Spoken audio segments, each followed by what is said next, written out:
Como eu já disse, a história de José é uma longa narrativa que ocupa os capítulos 37 a 50. Eu acho que todos nós aqui já lemos. José era um dos filhos de Jacó, o filho predileto, aliás, da sua esposa predileta Raquel. José tinha 12 irmãos, na verdade 13 com uma mulher. Mas José, desde cedo, ele foi aquele menino querido e amado do papai e da mamãe, protegido. Desde cedo José se destacava por ser aquele jovem ingênuo, mas muito submisso aos pais, muito obediente aos pais. Os pais se derramam com filhos obedientes, filhos submissos.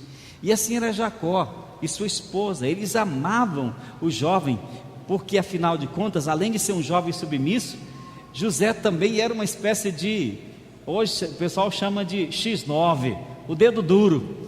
Todas as vezes que os irmãos mais velhos dele cometiam alguma coisa, faziam alguma bobagem, e ele denunciava os irmãos para o pai. E isso foi suscitando inveja. Além do preferencialismo, ainda tem a questão do fato de que José era o queridinho do papai e ainda uma espécie de dedo duro. Sonhos inexplicáveis. Sonha que certa feita ele e seus irmãos estavam atando feixes no campo, e de repente o feixe de trigo dele se eleva diante de todos, e o feixe dos outros irmãos se curvam diante dele, e ele cai na bobagem de contar o sonho. Para quê? Aquele sonho começou a ser entendido como que de fato José quisesse ser superior aos seus irmãos, e diante dele os demais se curvariam. Isso despertou inveja e ira. Mais tarde tem outro sonho. Agora ele diz que o sol, a lua e as 11 estrelas se curvavam diante dele. Isso agora intrigou até o pai, que começou a ficar observando o que de fato significava tudo aquilo. Despertada a inveja, o jovem é vítima de uma traição. Os irmãos de José odeiam-no por ser o filho querido do papai, armam uma cilada contra ele, e escapando por pouco, ele é vendido como um escravo para o Egito. A vida boa do jovem de repente começa a desmoronar. De queridinho do papai, protegido, amado e querido na tenda de Jacó, ele vira um escravo no Egito. Do alto ele vai descendo a ladeira para uma existência mais sofrível. Mas quando chega lá no Egito, é vendido para um general, para o chefe da guarda do faraó, o Potifar. E os jovens rapidamente caem na simpatia do seu senhor, que o torna mordomo de toda a sua casa. Ele administrava com destreza, com habilidade, com competência, no meio daquela cidade gloriosa, cheia de deuses, e servindo ao seu senhor, o jovem se destaca, e ele rapidamente cai na graça daquele homem, e ele começa a prosperar. Ele sai de baixo e sobe de novo. Agora é o chefe, administrador de uma das famílias mais ricas do Egito. Mas aí você sabe, a mulher de seu senhor, a dona Potífera, começa a olhar para o jovem. Ele é bonito, ele é formoso, ele é atraente, ele é inteligente, é tudo que uma mulher gosta de um homem. Então ela começa a olhar para ele, quer desejá-lo, e se vê no direito de possuí-lo. Afinal ele era um mero objeto, era um escravo da família.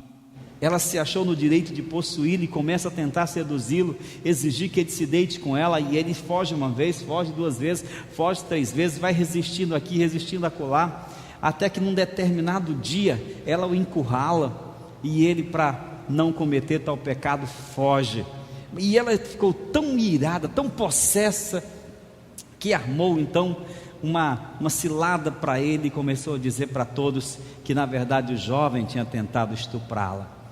Agora de novo ele vai para baixo, vai para uma prisão. Potifar ficou irado, meio que desconfiado da honestidade da mulher. Potifar poderia tê-lo mandado matar, executar naquela mesma hora, mas ele não estava muito confiando na história da esposa e decidiu mandá-lo prender.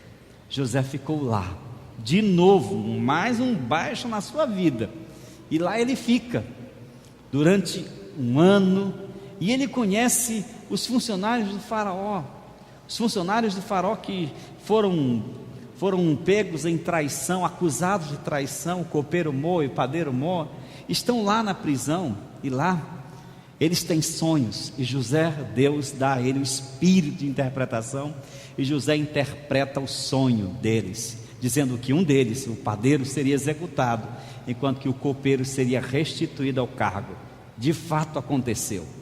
O jovem tem essa revelação e o copeiro Mo é restituído ao cargo. Mas chegando de volta à sua função original, aquele homem esqueceu-se do jovem Egito. E ali José amargou mais anos de prisão, de injustiça, até que um dia é Faraó que tem sonhos esquisitos, sonhos estranhos.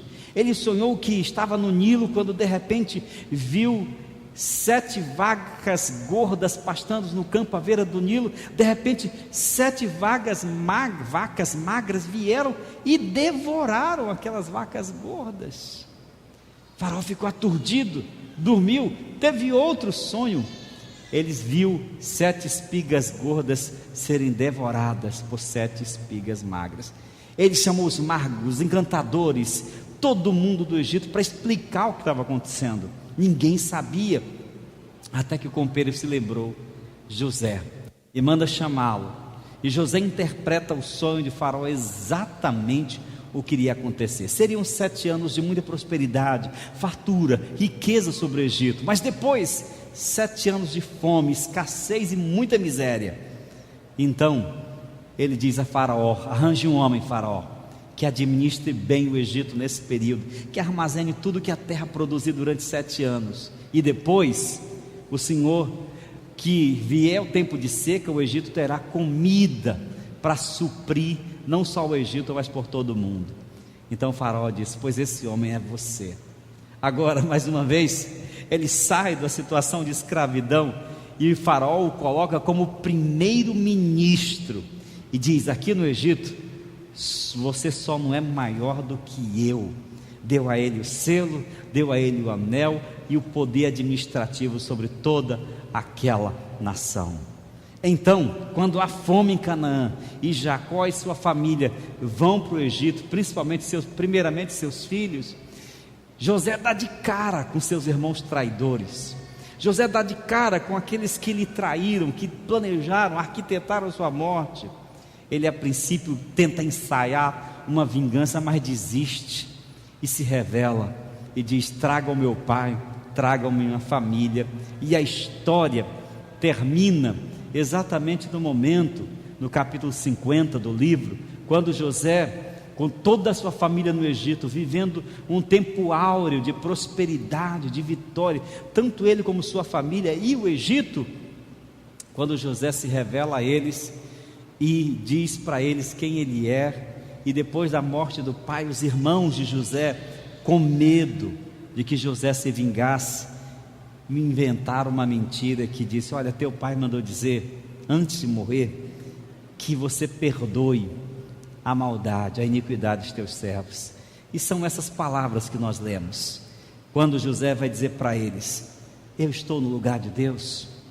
Sou eu que tenho que fazer isso com vocês? De maneira nenhuma, eu não vou condenar vocês, porque vocês planejaram, intentaram o mal contra mim, mas Deus o tornou em bem, para que a vida de muitas pessoas fosse preservada. E essa é a história de José, a história de um jovem vencedor, um jovem fora da curva, uma história construída para ser um poderoso instrumento nas mãos de Deus, para resgatar sua família, para salvar pessoas da morte pela fome. Um poderoso instrumento de Deus, um jovem, um hebreu qualquer, uma pessoa como eu e você, que Deus usou para um propósito extraordinário. O que nós podemos aprender nessa história? O que a biografia de José tem para ensinar para você que é jovem? O que a biografia de José tem para ensinar para nós que somos adultos? Para você que está na terceira idade? Quais são as lições que esse jovem pode nos ensinar de sua caminhada com Deus? O que ele pode nos ensinar nessa noite? Dentre as muitas lições que nós podemos aprender, eu quero destacar para a nossa instrução apenas 3, rapidamente, 3 lições. A primeira é: toda história de sucesso, irmãos e amigos, é construída pelo caminho das adversidades. Há pessoas hoje em dia que são ávidas por sucesso. Elas querem ter sucesso financeiro, elas querem ter sucesso profissional, elas querem ter sucesso na vida emocional, elas querem ter sucesso na vida espiritual, elas querem ter sucesso no casamento. Mas nós somos uma geração que aprendeu não sei de quem, nem sei de onde, que acha que tudo cai de mãos dadas, assim, tudo cai assim do nada, que não aprendeu que todo o caminho de sucesso tem que passar, toda a trajetória de sucesso tem que passar por caminho de lutas, de adversidades. Irmãos, nós somos uma geração do mimimi, nós somos uma geração mufina, nós somos uma geração que qualquer coisa nos acabrunha, nos abate, nos deprime. Nós somos uma geração cujo mundo interior é muito vazio, que qualquer coisa nos abate, nos deprime, nos oprime e nos afugenta. Nós precisamos entender que nunca foi fácil e não será hoje, não será amanhã. Toda a história de sucesso, quer na vida financeira, quer na vida profissional, quer na vida matrimonial, quer na vida espiritual, será sempre um caminho marcado por adversidades e por lutas. É assim a história de José. A primeira adversidade foi os erros de seus pais. Ele foi vítima do preferencialismo. Coitado, era um bom filho, mas o fato de ser bom filho não era para ter despertado o preferencialismo dos pais, o que é algo extremamente danoso na família, quando um pai, quando uma mãe mostra mais afeto, mais amor, mais interesse, mais preocupação com um filho em detrimento do outro. José teve que enfrentar isso, e ele foi vítima disso, porque aquele preferencialismo atraiu a inveja, o ódio, a vingança dos seus irmãos. Nunca cometa esse erro, nunca aceite isso. Mas José não foi só isso. José foi vítima da própria inveja, enfrentou a inveja e a traição de seus irmãos, daqueles que deveriam amá-lo, protegê-lo, guiá-lo. Ele era um dos mais novos da família, mas ele não foi vítima da traição, mas ele não se auto-vitimou. Sabe, nós vivemos hoje um fenômeno em que as pessoas são sempre cheias de autocomiseração. O que é isso, pastor?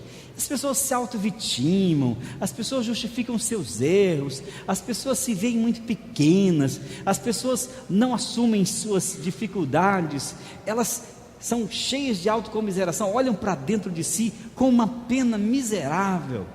José é vítima de traição, de inveja, mas ele não permitiu que aquilo destruísse o que ele tinha no coração. O que os outros têm, o que os outros fazem, não precisa destruir o que você é e o que você tem. Compreenda isso. A maldade dos outros, o pecado dos outros, os erros dos outros não tem que necessariamente implantar maldade no seu coração, implantar ódio no seu coração, vitimar você. José enfrentou também a injustiça de Potifar. O general, o chefe da guarda de Faraó, teve que mandá-lo para a prisão injustamente. Ele foi íntegro, ele disse: não, eu não posso cometer, Potífera, tamanha maldade contra o meu Senhor e contra meu Deus. Ele foi vítima de injustiça.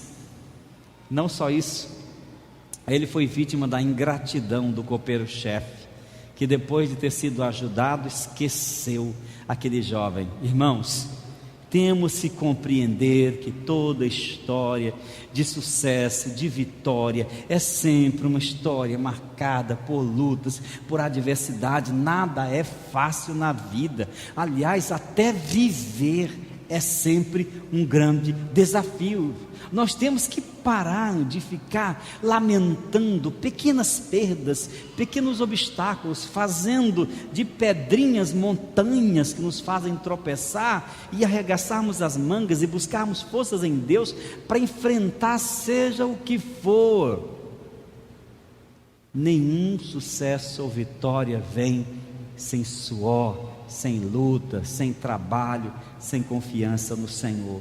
Se você quer ter sucesso na vida financeira, trabalhe. Se você quer um casamento abençoado, um casamento vitorioso, faça a sua parte, seja um marido fiel, honesto, romântico, um marido que cuida da sua esposa. Se você quer um casamento abençoado, esposa, faça o mesmo.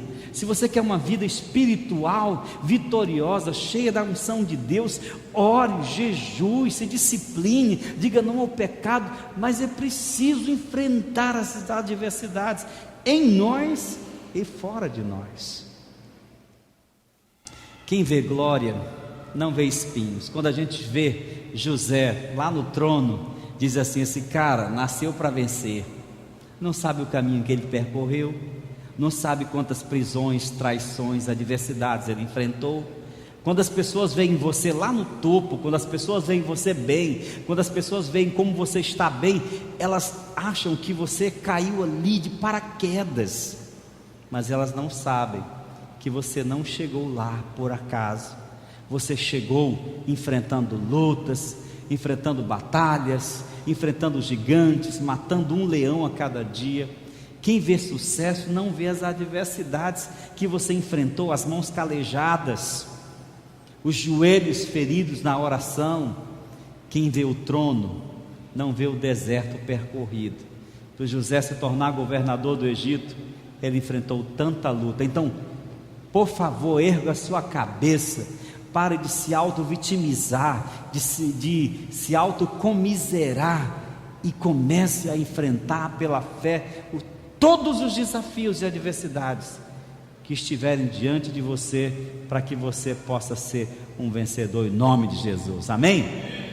Em segundo lugar, não há vitória sem lutas, sem dificuldades, obstáculos, como já falamos. Em segundo lugar, os altos e baixos da trajetória de José não mudaram o seu coração em relação a Deus. Isso aqui é bonito, sabe? Nem os altos e nem os baixos mudaram o coração dele em relação a Deus. Quando ele estava lá, filhinho do papai, filhinho da mamãe, no conforto e segurança da família, ele amava e temia Deus. Quando ele estava na cisterna, no fundo da cisterna, ou quando estava naquela prisão fétida no Egito, ele amava a Deus. Os altos e baixos de sua trajetória, de sua caminhada, não arruinaram a sua relação com Deus, não envenenaram sua fé, não contaminaram o seu coração, não fizeram amargar a sua alma.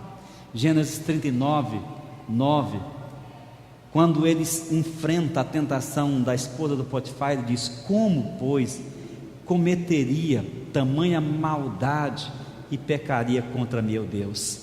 Ele poderia, nas vezes em que ele esteve tão mal, nas vezes em que esteve dentro do poço, ter dito assim: puxa Deus, de que me adiantou ser um homem de Deus, se eu estou nessa cisterna? Quando ele esteve na prisão, ele poderia ter amargurado, sabe de uma coisa? Puxa Deus, por que o Senhor está fazendo isso comigo? Eu não fiz nada. Nada disso é dito na Bíblia, e eu não acredito que ele tenha feito isso. É uma pessoa que não permitiu que o mal dos outros, nem as adversidades e nem as circunstâncias mudassem o seu coração em relação a Deus. Ele não se revoltou contra Deus, ele não se revoltou contra as circunstâncias, ele manteve sua integridade quando poderia ter sido desonesto.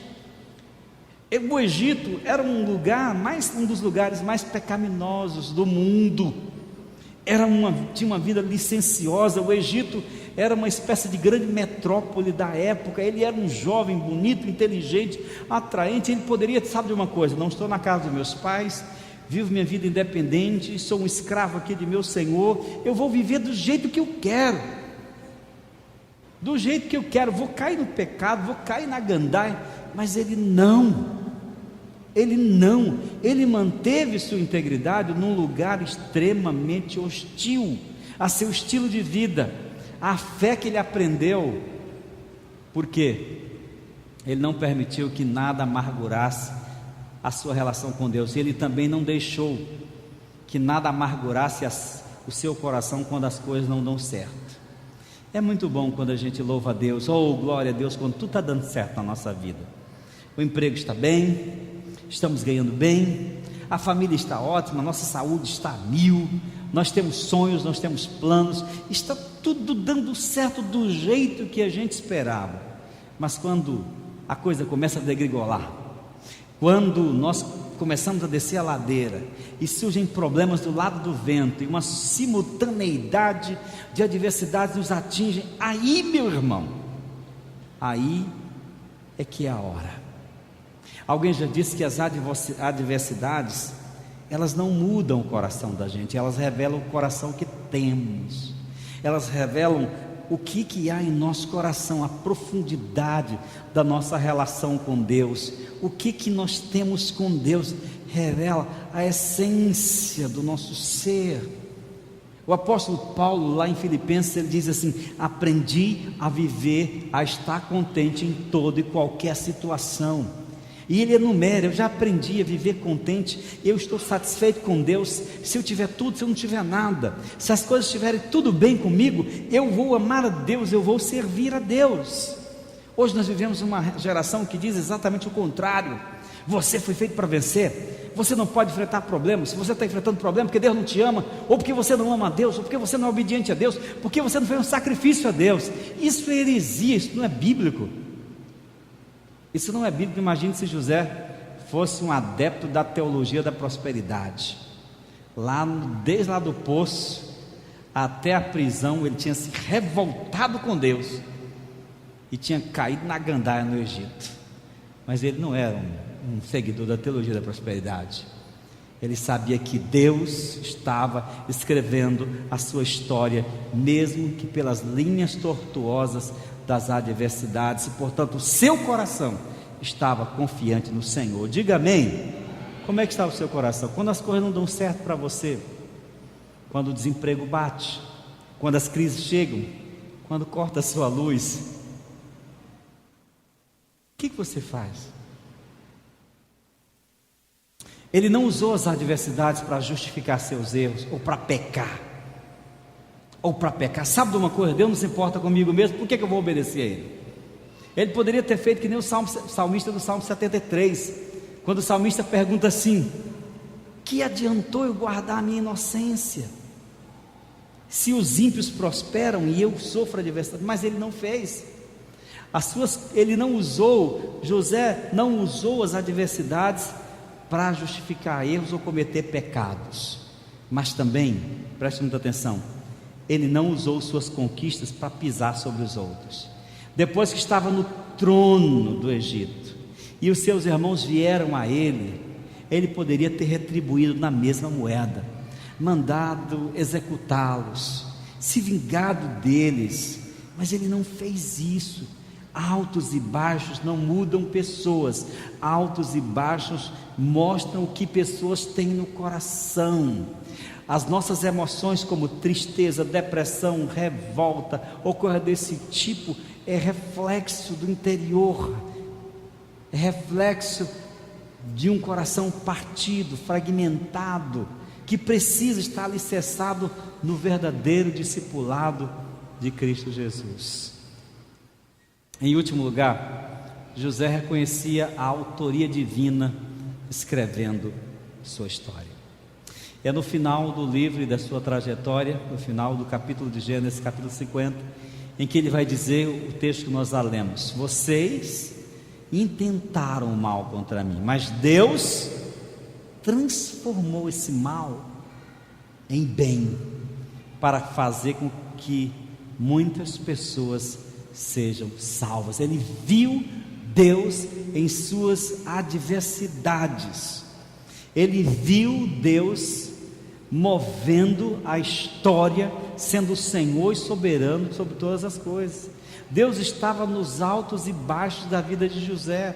Era Ele o autor da sua história, também a nossa. Compreenda, nós somos protagonistas, mas é Deus o autor. Nós somos personagens, mas é Deus que escreve todos os dias, os meus dias. E a Bíblia diz mais, que todos os nossos dias estão escritos nas palmas das mãos de Deus. Isso não é somente poético, isso é verdade absoluta, irmãos. Aconteça o que acontecer com minha vida, com sua vida, Deus é o autor. Não somos fruto do caos, do ao léu. Nós somos de fato criaturas e filhos de Deus que Ele conduz. José, é claro, ele não tinha um spoiler de sua história de vida. É bom quando a gente já sabe o que vai acontecer amanhã, mas José diz essas palavras quando tudo já passou. Ele olha para trás e vê o poço, e vê a inveja, e vê a vingança, e vê o ódio, e vê a maldade, e diz: Deus estava usando essas coisas para me transformar no homem que eu sou. Deus não dá antecipado a nossa história. Deus não conta o que vai acontecer amanhã, porque amanhã, sabe o que? Amanhã ainda não foi escrito. Amanhã estamos escrevendo, hoje, agora mesmo. José reconhece o lugar de Deus na sua vida e na sua história. Compreenda que é Deus que está escrevendo a sua história. Compreenda que é Deus que está escrevendo a sua vida. José não se colocava no lugar de Deus, ele não tentou dizer o que Deus tinha que fazer por ele. Não, ele aceitou os desígnios de Deus. Ele entendeu o propósito de Deus em sua vida. Atrás e por trás de tudo aquilo, Deus estava usando para salvar pessoas. Ele entendeu que Deus queria transformá-lo naquele Egito, naquele lugar de sofrimentos e de batalhas. Meus irmãos, ele vai dizer: Deus tornou em bem. Isso é muito importante, porque Paulo disse mais ou menos isso em Romanos 8, 28. Leia comigo, por favor. Sabemos que todas as coisas cooperam para o bem daqueles que amam a Deus, daqueles que são chamados segundo o seu propósito. Deus quer transformar você nos Egitos da vida. Talvez é provável que alguns de nós aqui nessa noite estejam hoje vivendo o seu Egito, o lugar mais ruim do mundo, quando não se está num trono. Talvez você esteja hoje vivendo na masmorra de uma prisão, não de uma prisão materialmente falando, mas de uma prisão emocional. Talvez você esteja no Egito da depressão, da ansiedade, do medo, da tristeza, da dor, do desespero, da angústia. Mas Deus quer transformar, quer nos transformar nos Egitos da vida. A diferença entre aquele jovem lá da casa do pai para esse homem que diz essa palavra que nós lemos há pouco é muito grande. Irmãos, se Deus tivesse colocado aquele menino mimado, queridinho do papai, de uma hora para outra, no trono, ele tinha feito uma bobagem muito grande. Havia uma longa trajetória entre aquele lugar e o trono. Deus iria transformar o seu caráter. Deus iria transformar cada traço da sua vida. Ele não estava pronto. Às vezes nós reivindicamos e dizemos: Deus, eu quero isso, Deus, eu preciso disso. E Deus quer, o mais bacana é que Deus quer dar.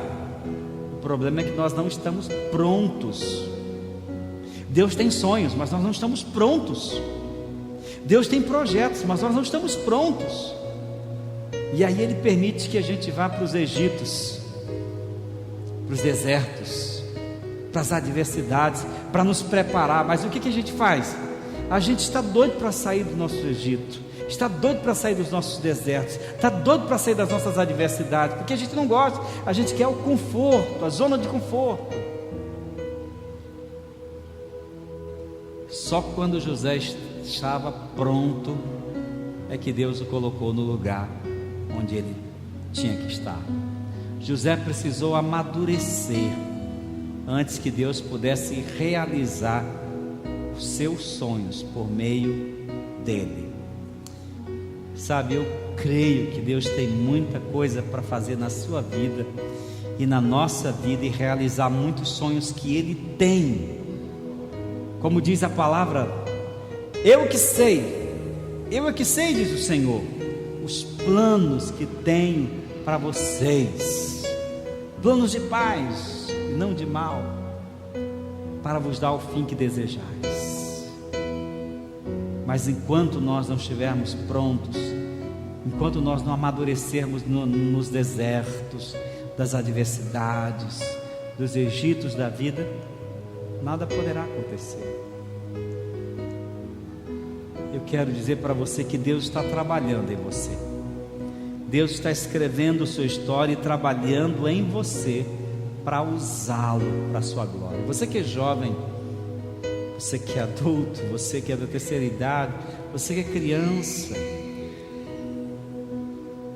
Jesus disse assim: meu Pai trabalha até hoje. E um dia, lendo esse texto, eu me perguntei: poxa, Deus não já fez o céu e a terra e toda a criação? Em que Deus está trabalhando? E naquela hora o Espírito Santo disse: ora, em quem? Em você, em nós, em mim.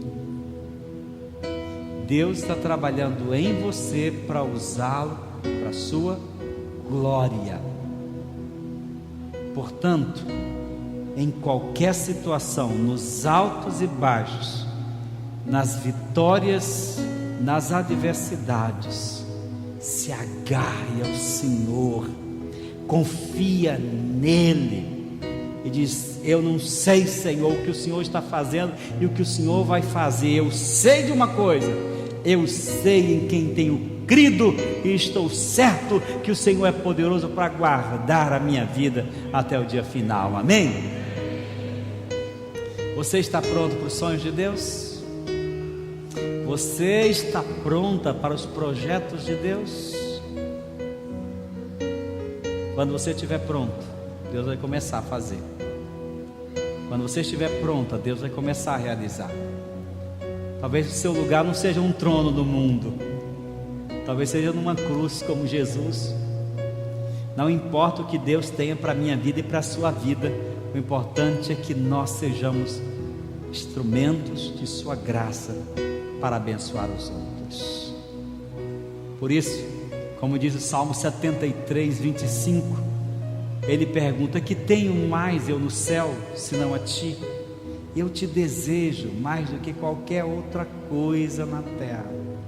É o que diz o salmista. Deus, eis-me aqui. Como o profeta Isaías pôde dizer: eis-me aqui. Querido irmão, querida irmã, eu vou encerrar lhe fazendo uma pergunta. Mais uma vez te pergunto: você está pronto para viver os sonhos de Deus, os projetos de Deus? Se você está, viva, cumpra.